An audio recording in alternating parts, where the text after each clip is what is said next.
Can I take your order? What's good with y'all, man? It's your boy Leek, you feel me? Coming at y'all with another reaction video, man. Now, look, 7 p.m. Central Time, daily uploads, guys. You already know what time it is. If you're not here on time, I'm going to teach you a valuable lesson, and it's just that simple. So you better be here on time. But I appreciate the support nonetheless. Guys, your boy about to move, man. I hope y'all ready for these live streams and all that stuff. It's time, my nigga. It's time.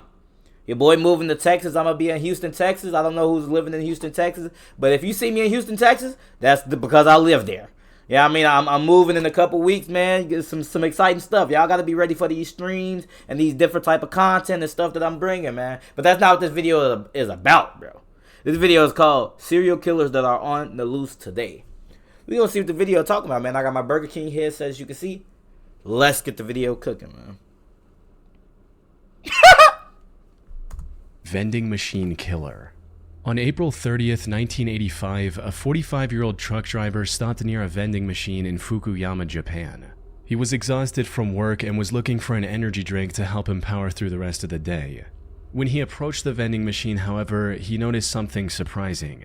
A bottle of Oranaminsi energy drink was already in the pickup tray. Thinking he'd lucked down on a free drink, the truck driver wasted no time chugging it down. What he didn't know was that this would be the last drink he would ever taste. Whoa! Instead of the refreshing feeling he was looking for, he felt something horribly wrong with his body. A bitter, burning sensation quickly spread throughout his throat, followed by an intense wave of nausea. It wasn't long before he was lying on the road in excruciating pain. Wow. He was rushed to a nearby hospital where doctors discovered a lethal amount of paraquat dichloride in his system. Paraquat is an herbicide that was quite common in Japan at the time. Wow. More importantly, it's also highly toxic to humans. When ingested, it can lead to severe nausea, throat inflammation, internal chemical burns, and eventually death. Dog. This is also why it's been banned completely from over 70 countries to date.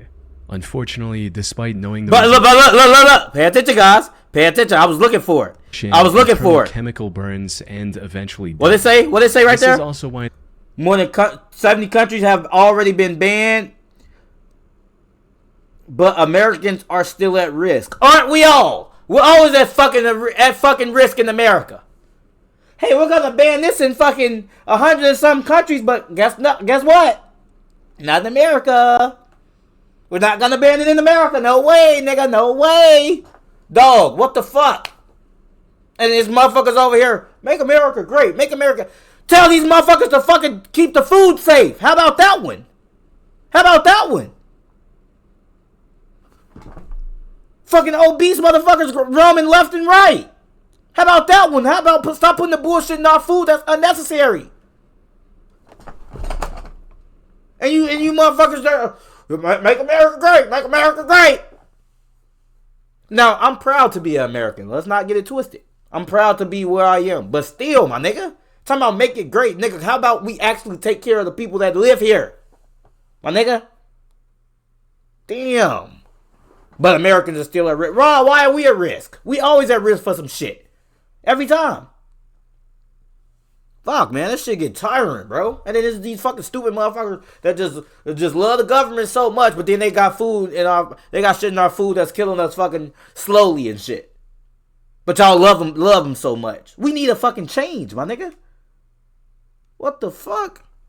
It's been banned completely from over 70 countries to date. Come on, bro. Unfortunately, despite knowing the reason for his illness, there was nothing the doctors could do to save his life. There's no antidote for the deadly chemical today, let alone back then.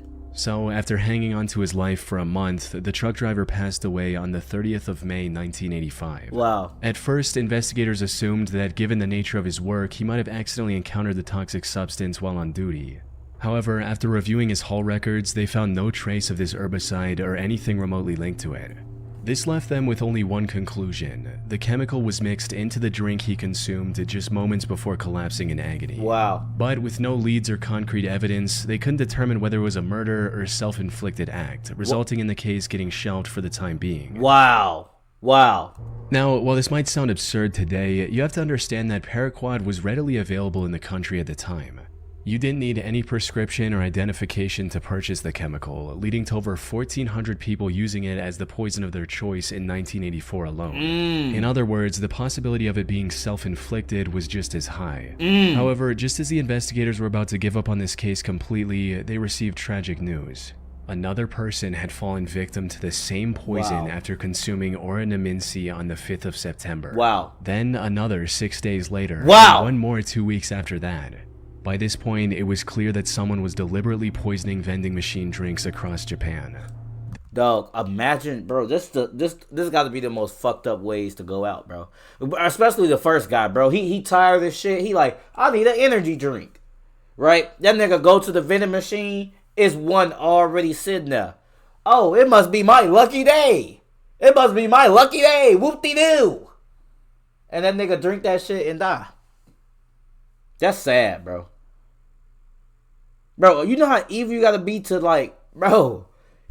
Because, bro, this is something that could happen. That's why you gotta be careful with your drinks, bro. You gotta make sure it's not already open and shit like that. Because, bro, imagine that, bro. You thinking this your lucky day. You think this your lucky day? Yeah, so a free drink? Hell yeah. Hell yeah. And then you drink that shit and fucking die. Dog. Oh my gosh. This was the work of a deranged serial killer. Unfortunately, this supposed killer was also extremely thorough. He didn't leave any fingerprint or DNA evidence on the drinks he tampered with, and only targeted vending machines with no CCTV cameras nearby. As for why his victims willingly drank the unknowingly poisoned drinks he left behind, that had to do with the buy one get one free promotion oranaminsi was running around the time to entice younger consumers. However, since some people only wanted the one drink, they often left the second free drink near the vending machine as a gift for the next person. This was common enough that people didn't find the laced drinks suspicious and drank them without a second thought. Wow, this nigga was strategic. Dog, what the fuck? So they was doing a buy one, get one fucking free sale on the drink. And he knew that. So he was poisoning the drinks. So whenever the drink was sitting in the vending machine, nobody thought twice because they like, oh, it's a buy one, get one free sale. So maybe the person didn't want the second one and they just left it here. And boom, you got your ass fried. Damn, that's cold. That's cold. That's sickening, bro. That's some evil villain type shit, my nigga. Keeping up with the trends just to smoke somebody. That's crazy. That's crazy. That's crazy, bro. That's like having some new trend happen and then you just like poison the whole dog. That's crazy. Sadly, this method was terribly effective. By the end of the year, this mysterious vending machine killer had claimed the lives of 12 victims and had severely injured 35 more. Wow. But as I mentioned earlier, this killer was a master of hiding his tracks. He operated all across western and central Japan, as well as Tokyo, making it near impossible for investigators to pinpoint his location. The lack of evidence also made it difficult to figure out his motive. Some speculated that he was doing all this to extort money from Otsuka Pharmaceutical, the company that made oranaminsi. This is because in 1984, a group called the Mystery Men with 21 Faces threatened to poison food products unless the companies paid them money. So some believed that the vending machine killer was a copycat and wanted something similar. However, this theory didn't last very long because Otsuka Pharmaceutical didn't receive any demands or extortion letters from the perpetrator. Additionally, the killer also began using other drinks, like the drink Real Gold and even Coca-Cola. Hiroaki Iwao, a Tokyo professor of criminal sociology, proposed a more disturbing theory regarding the killer's motives. What is it? He stated, "It is not uncommon for Japanese who live under tremendous pressure, both on the job and in overcrowded communities, to let out their frustrations by hurting someone else. The person responsible may even wait around to see who buys the poisoned drink. He or she may find this as a kind of exhilarating release from the tensions of life in Japan." Yeah, I heard there's a lot of tension there. Even if this was the truth, it still didn't bring investigators any closer to catching the suspect. Left with no other options, the authorities turned to the public and launched a nationwide campaign on the 27th of September. They placed signs and distributed leaflets telling people to avoid suspicious free drinks and to properly inspect the cap seals on their beverages before consumption. They also instructed vending machine owners to investigate their stock for any anomalies and told chemical shops to monitor their customers more closely. It's unclear how effective this campaign was, as the number of victims kept increasing even after its launch. But then something unexpected happened. On the 17th of November, the murder spree stopped completely after the death of a 17-year-old girl. She was the only female to have died from the poisoning. It's possible that the person who committed these atrocities had a moral code against harming women, though that's nothing more than a baseless speculation. Due to the complete lack of evidence, the vending machine killer was never identified, cementing this case as one of the most chilling, unsolved mysteries in Japanese history. I mean, it's certain things you don't... serial stabber. On April 11, 2021, the Little Rock Police Department received a distress call from South Pulaski Street. Wait, what is it? Hold on. Little Rock serial stabber. On April 11, 2021, the Little Rock Police Department received a distress call from South Pulaski Street regarding a potential homicide. When they arrived at the scene, they found a middle-aged woman lying on the street with stab wounds all over her body. This woman turned out to be 41-year-old Deborah Walker. She was homeless at the time and was living on the streets when this incident happened. She was quickly taken to the hospital where medical staff discovered that she had been stabbed at least 15 times. Despite lying on the street, bleeding for what may have been hours, she miraculously survived and managed to regain consciousness the same day. Damn. Investigators also visited her in the hospital to gather any information she could provide about her attacker. Unfortunately, she was attacked somewhere between 1 and 4 a.m. It was still dark outside, and all that she saw was that her attacker was a tall, African-American male with a slender build. Now, in most other similar cases, such limited information would hardly be enough to generate any leads. But in this instance, the description Deborah provided left the investigators in disbelief. That's because her attacker's profile closely matched the perpetrator of another incident that took place about 8 months earlier in the surrounding area. The victim of that incident was 64-year-old Larry Eugene McChristian. He was living in Little Rock with his daughter Sarah, who was on probation at the time. On the 20th of August 2020, he had a medical emergency and was taken to the hospital in an ambulance. He was discharged from the hospital the next morning. However, when the hospital staff tried to contact Sarah so she could pick him up, she wasn't answering her phone. So they gave Larry the information about a nearby homeless shelter and a bus token to get there. Later that day, Sarah came to the hospital looking for her father, only to learn that he'd been discharged hours ago. She then reached out to the homeless facility Larry was told about, but they didn't know anything about his whereabouts either. The only option she had was to file a missing persons report and wait for the police to find Larry. 2 days later, on the 24th of August, Sarah received the call she was waiting for. Tragically, it wasn't the news she had hoped for. According to the official report, the Little Rock Police Department found Larry's body on South Gaines Street at around 2 a.m. They identified him by the hospital discharge papers he had on him. More importantly, he had multiple stab wounds on his body and was unfortunately already dead by the time the police arrived. His death was declared a homicide, and the investigators began looking for clues almost immediately. This proved quite impossible at first, since there were no witnesses, and there wasn't anything that could be used as evidence at the crime scene. However, after inspecting the surrounding houses, they had a major breakthrough. The CCTV camera outside a nearby house had captured the suspect walking down the street when suddenly he spots Larry and begins walking towards him. After committing the crime, he tries leaving the area, only to stop, go back, and stab Larry one last time before fleeing. Jeez, bro. These demons will... Hey, man. I'm telling y'all, bro. I'm telling y'all. I think... This is what I think. I think niggas low-key be having demons in them, and then the shit just, like, activate or some shit. Because there's no way you just, like... Bro, you walk away, and then you turned around, you... Nah, I'm just... One more time for good measure. Seriously, my nigga? Seriously? Bro. And then they said, bro, this video is serial killers who haven't been caught that are on the loose today. Nigga, y'all niggas better be careful, man, in Arkansas. Be careful in Little Rock. Be careful, my nigga. Because this is crazy. As mentioned earlier, this man matched the profile Deborah gave to the police. Bro, look at the look back, bro. He like, yeah, I'm gonna go get you. I'm gonna come stab you one more time. Like, dog, this is a demon, my nigga. A demon. Brain is completely fogged and fogged with evil, my nigga. It's straight evil. It's crazy. To believe she was attacked by the same person.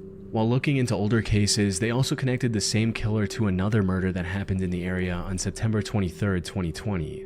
The victim of this incident was 62-year-old Jeff Welch, another homeless man who was living in an abandoned home. On the morning of that day, Jeff's friend found him on the porch of his house with a stab wound on his neck.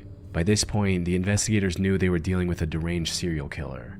However, just as they uncovered the connection between the 3 attacks, another tragedy unfolded.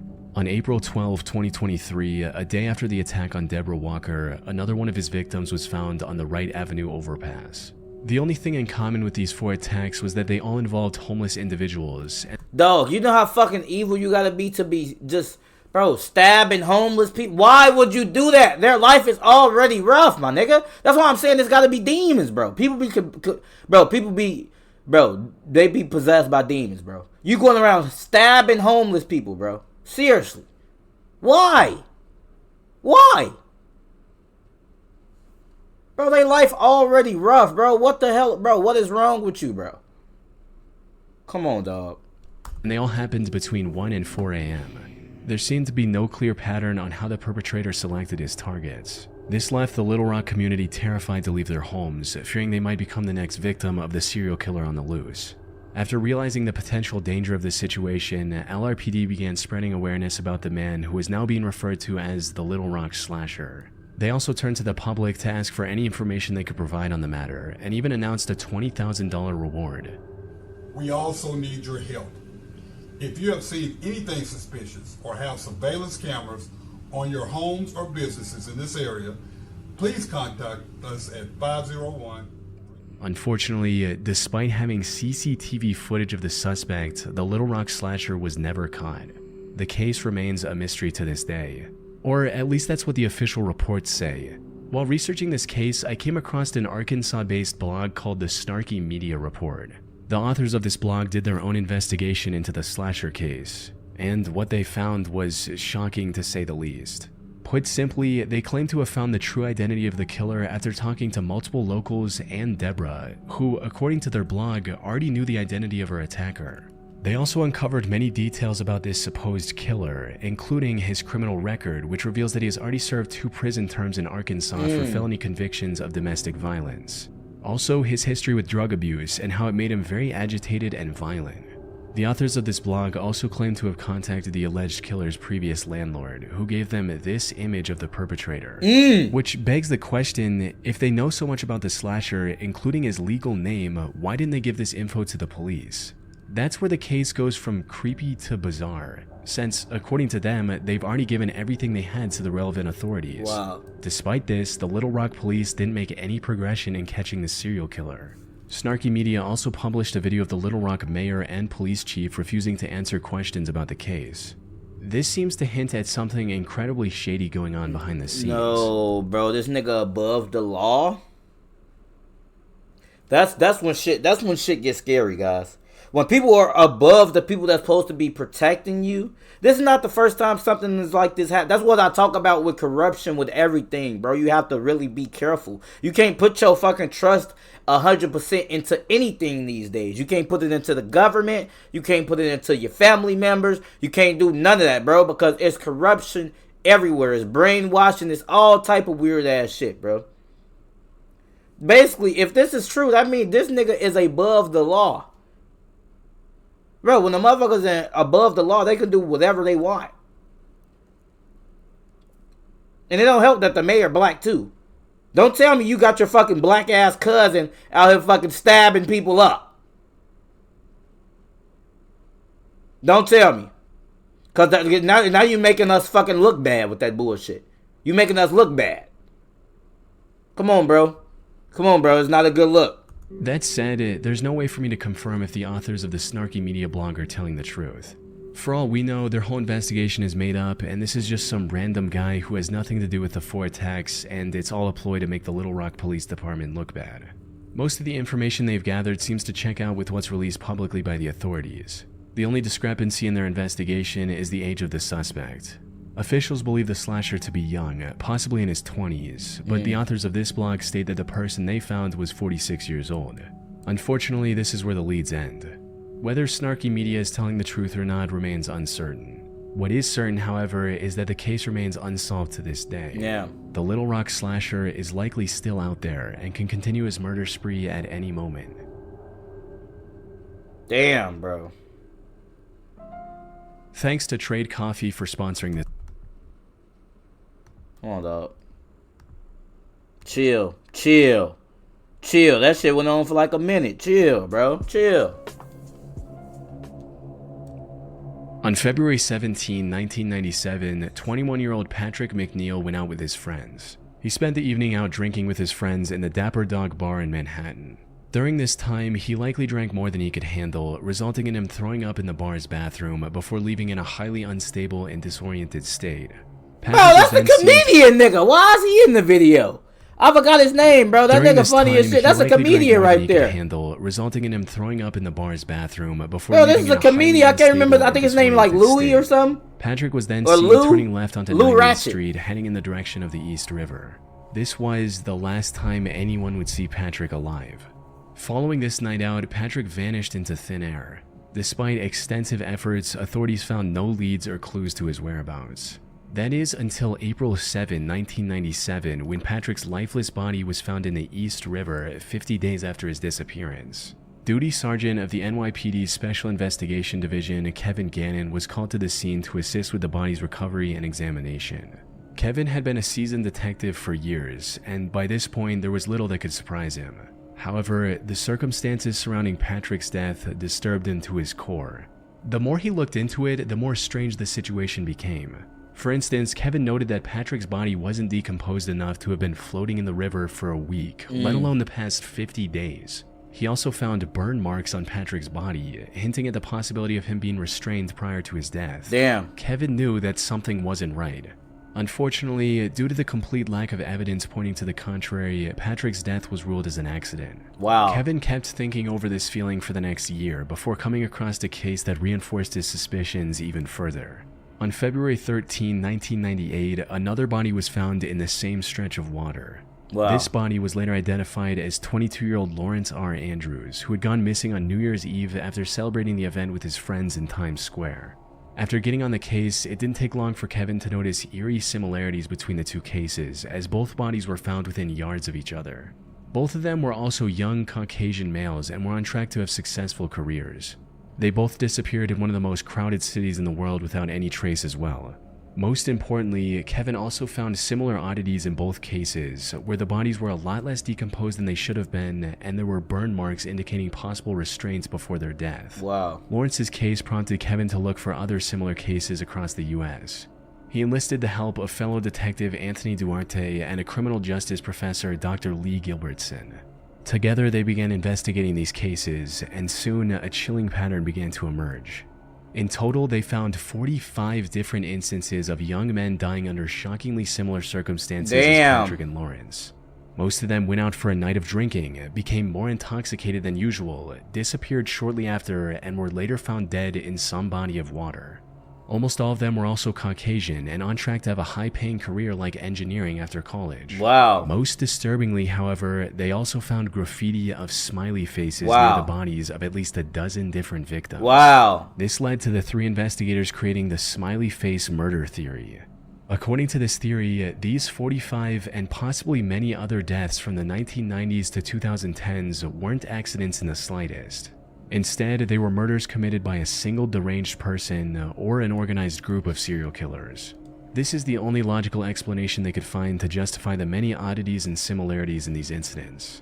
That said, while this theory makes complete sense to some people, others aren't convinced one bit. Criminal profiler Pat Brown, for instance, called this theory ludicrous. She believes that the idea of connecting smiley faces, one of the most common graffiti symbols, with murders is just absurd, stating, "It's not an unusual symbol. If you look in any area 5 miles square, I bet you could find a smiley face." The FBI also completely denied this theory in a statement, reading, "The FBI has reviewed the information about the victims provided by 2 retired police detectives who have dubbed these incidents the smiley face murders and interviewed an individual who provided information to the detectives. To date, we have not developed any evidence to support links between these tragic deaths or any evidence substantiating the theory that these deaths are the work of a serial killer or killers. The vast majority of these instances appear to be alcohol-related drownings." However, despite these setbacks, the 3 men have stuck with their theory. They're still working on finding evidence to back their observations. That said, if their hunch is correct, it would mean one of the most wicked serial killers in American history is still at large today. Damn. I-70 killer. Robin Fuldauer was a 26-year-old Indiana University graduate who was working at an Indianapolis Payless shoe source store near I-70 in 1992. The 8th of April was supposed to be her day off. However, just as she was getting ready to relax at home, the employee who was supposed to man the counter called in sick. Left with no other options, her manager called Robin and told her to cover the shift instead. Robin wasn't very happy about this emergency shift change, but she reluctantly agreed, arriving at the store at 10 a.m. and starting her shift as usual. Unfortunately, her day was about to get a whole lot worse. Everything seemed normal until 2 p.m. when the manager called the store for a routine check. To her surprise, Robin wasn't picking up the phone. She kept trying for a few minutes before giving up and calling the Speedway gas station neighboring the shoe store. One of the gas station employees, a friend of Robin's, went to the Payless store to see if she was doing okay. However, what she found inside left her confused. Whoa. The store was in slight disarray and some of the shoes were missing from the shelves. Whoa. The cash register was also open and there was no money in it. Wow. Most concerning of all, there were no signs of Robin anywhere. Wow. Her friend called out Robin's name, hoping she was just in the back and would respond. But when she didn't hear anything from Robin after minutes of standing in the store, she became worried and called the police at around 2:20 p.m. The cops arrived within minutes and began searching the store for clues on Robin's whereabouts. And it wasn't long before they made a devastating discovery. They found Robin lying in the store's back office, covered in blood. Wow. It was already too late. Wow, bro, that's some BS. Imagine 2 sides to every coin, guys. We got one, that didn't want to go to work that day, right? Didn't go to work that day. I think what they said, she was sick, right, or something. Hold on. Of standing in of all, there were a station neighboring the shoe called the store for a routine 10 a.m. and her manager called Robin and told her to be her day off. However, just as she was getting ready to relax at home, the employee who was supposed to man the counter called in sick. Alright, so yeah, bro. So one person fucking called in sick. Meanwhile, you feel me? Damn, one person called in sick. Didn't go to work that day. Other person, Robin, RP to Robin, went in there. On her day off. It was supposed to be her day off. Imagine, bro. Bro, you know how mad I will fucking be, bro? You know how bad I would feel if I was the manager? Bro, cause somebody was gonna get cooked that day. Unfortunately, but who knows what would have happened. But bro, imagine you telling her, oh, you gotta come in because this they felt sick. And then they go in and then they get fucking killed. And imagine how you feel if you the person that called in sick. Do you feel sad or are you grateful that you didn't go in or how do you feel, bro? That's fucked up, bro.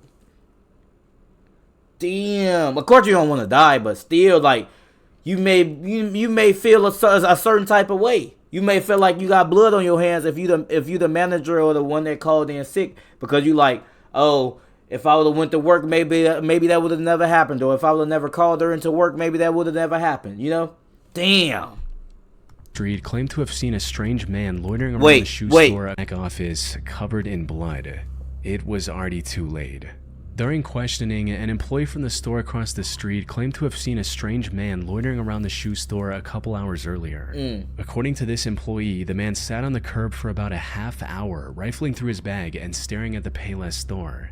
They then saw the same man a few minutes later trying to hitch a ride back to Interstate 465, which was about a quarter mile from the store's location.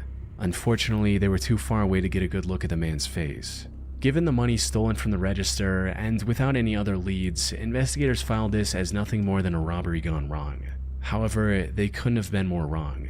Because just 3 days later, something similarly tragic happened to 23-year-old Patricia Smith and 32-year-old Patricia Makers. The two were working at a bridal shop in Wichita along I-70. The incident happened a little past their usual closing time as they were waiting for a customer who had a pickup. When they saw a man approaching the store, they assumed that it was the customer. However, this man drew a gun on the two after entering the store, took them to the back, and executed both with shots to the back of their heads. As the killer was leaving the store, he crossed paths with the actual customer the girls were waiting for. Wow! Without hesitation, he aimed his gun at the man and ordered him to head to the back of the store. But the customer defied his command and ran, narrowly escaping with his life. He later helped the police draw a sketch of the killer. Unfortunately, the sketch didn't provide much of a breakthrough. By this point, the authorities were certain they were dealing with a serial killer, but despite their efforts, the killer's spree continued. Wow. By May 7th, he had taken 3 more victims in Wow. small, low-traffic stores along the I-70 highway. By the time investigators managed to compile a few more sketches, the I-70 killer stopped his quest and went into hiding. That is until 1993, when he claimed 3 more victims along I-35 in Texas. He tried to hide his identity by changing his weapon, but the investigators were quick to notice the similarities. One of his victims, Vicky Webb, also managed to miraculously survive after getting shot in the neck. Wow. If he were ever caught, Vicky's testimony would have been crucial in bringing him to justice. Though, the I-70 killer was never found, and the case went cold for nearly 3 decades. Damn. However, then, in 2021, investigators released CCTV footage of a murder that happened in 2001. The suspect in this footage looks strikingly similar to the I-70 killer's sketches, potentially giving authorities the lead they need to finally catch him. It's likely only a matter of time before he runs out of places to hide and is captured. But for now, he's still out there, evading police and leaving the case unresolved. Damn. We can only hope he doesn't take any more victims in the meantime. Damn, guys, you know this a lesson, a life lesson right here. You know what they say? They say if somebody like has a gun, you know, on you, or, you know, and they trying to get you to go somewhere else, never let them take you to another location. Never. The guy that escaped, you feel me? The one that was the actual customer that was supposed to be meeting them at the shop to pick up his clothes or whatever. He escaped with his life because he told the guy to go to the back, and the nigga just took off running and didn't go to the back. So he ended up escaping. Thank goodness. But yeah, bro. Ooh, that's fucking crazy, man. Damn. That the end of the video? It is, bro. This is crazy, man. Y'all niggas be careful, bro. I always tell y'all be careful. You know, be aware. Don't be out here dangling and lacking and, you know, things like that. Y'all be careful, man. You know, you always want to be careful no matter what. You know, I always try to be as careful as I can. You know what I mean? But guys, yeah, make sure you like, comment, share, subscribe, all that good stuff. And what I'm gonna do, bro, I'm gonna catch you in the next video. Bow.